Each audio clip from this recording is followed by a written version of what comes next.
Union Grove, Wisconsin, a drag racing hotbed. But today, it's truckers invading the Racine County Fairgrounds with monster trucks serving up their own brand of off-roading, riding right over traffic.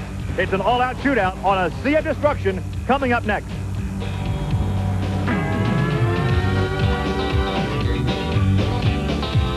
This is Trucks and Tractor Power, featuring the superstars of the four-wheel and off-road Jamboree Nationals Monster Truck Challenge.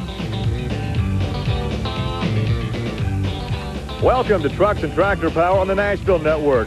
Today we're at the Racine County Fairgrounds in Union Grove, Wisconsin for the four-wheel and off-road Jamboree Northern Nationals. Hi everybody, I'm Gary Lee alongside Army Armstrong and Army.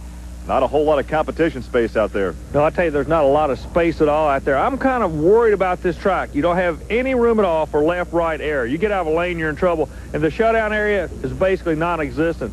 To be very honest, I'm basically spooked about this track and racing on it today, Gary. Well, we'll see how these guys can handle this small competition area as we return to the Dairy State.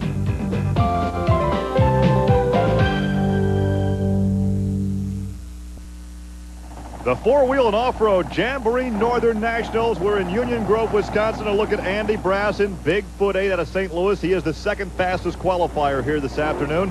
Top honors going to Fred Schaefer in Barefoot. A good crowd on hand, but Army, there is a look at the very short shutdown area. Well, that area has got everybody literally standing in the corner scratching their head. They don't know how they're going to get these rascals shut down today, Gary. Round one, Barefoot the fast qualifier against Snakebite. Then it's number 5 qualifier Micro Machine and number 11 Bad Medicine. We also have number 3 Taurus Jack Willman Sr. against John Moore's No Problem, the Carolina Crusher, and Nightmare. Also in round one, the 6th fastest qualifier Black Stallion against Tropical Thunder, and Bigfoot 8 will take on Scott Stevens' King Crunch.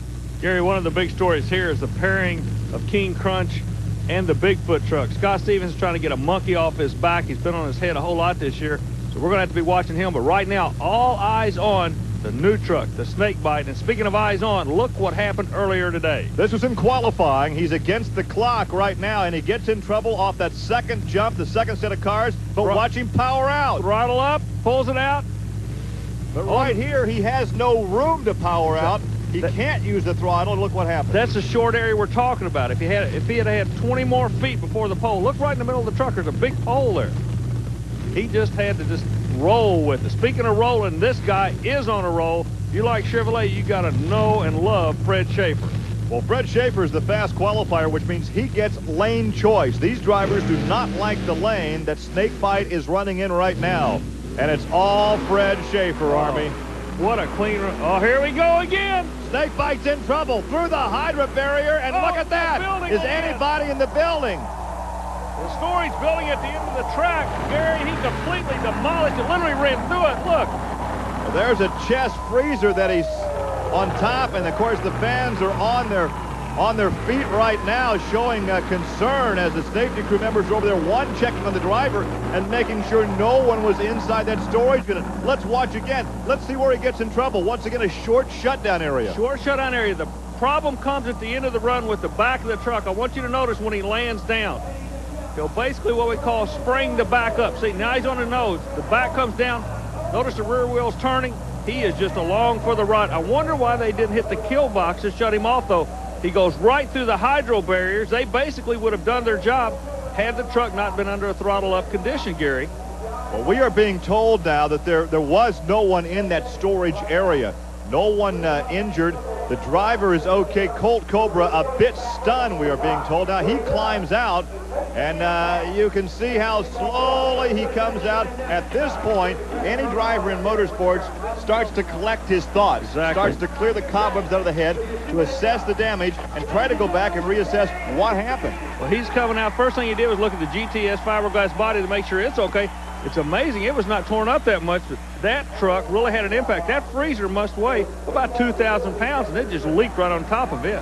We are happy again to report no one was in that storage area. Colt is all right. He's made his way down to Army. Colt, the rule of thumb in the sport, and we've always talked about it in the past, you get in trouble, you throttle up, and it pulls you out of trouble. Not the case today. You know, Army, this left lane, it's a pretty rough lane. The right lane, a lot of guys qualified in. It's a lot faster lane. I drove that Barefoot truck. I knew I was going to have to run hard and run fast.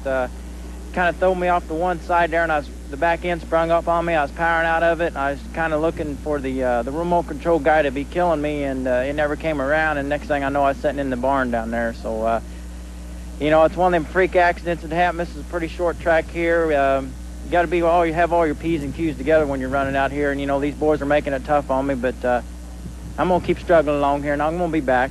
I can guarantee it. An altercation like this can certainly temper the enthusiasm once the race begins. It underscores the concern these drivers have for this short runoff area. There are the Hydra barriers. Those are plastic units filled with water. They probably would have done the job had the kill switch been activated in the truck. The drivers are concerned. Army, some comments from you. Gary, there's a lot of drama building down here at Union Grove. The left lane seems to be the point of concern right now. You look over our shoulder, you can tell that the track crew is having a meeting with the drivers. They're trying to figure out exactly what they can do. We're going to run the race. There's going to be a left and a right lane, but they got to figure out what they're going to do to make these lanes equal. Snakebite says no way, the left lane is not the way to go. Of course, the fast qualifier in each run would have lane choice. He would take that driver's side right lane as we look at Snakebite, the truck, setting on top of the debris as Colt Cobra walks away. More coming up from Union Grove.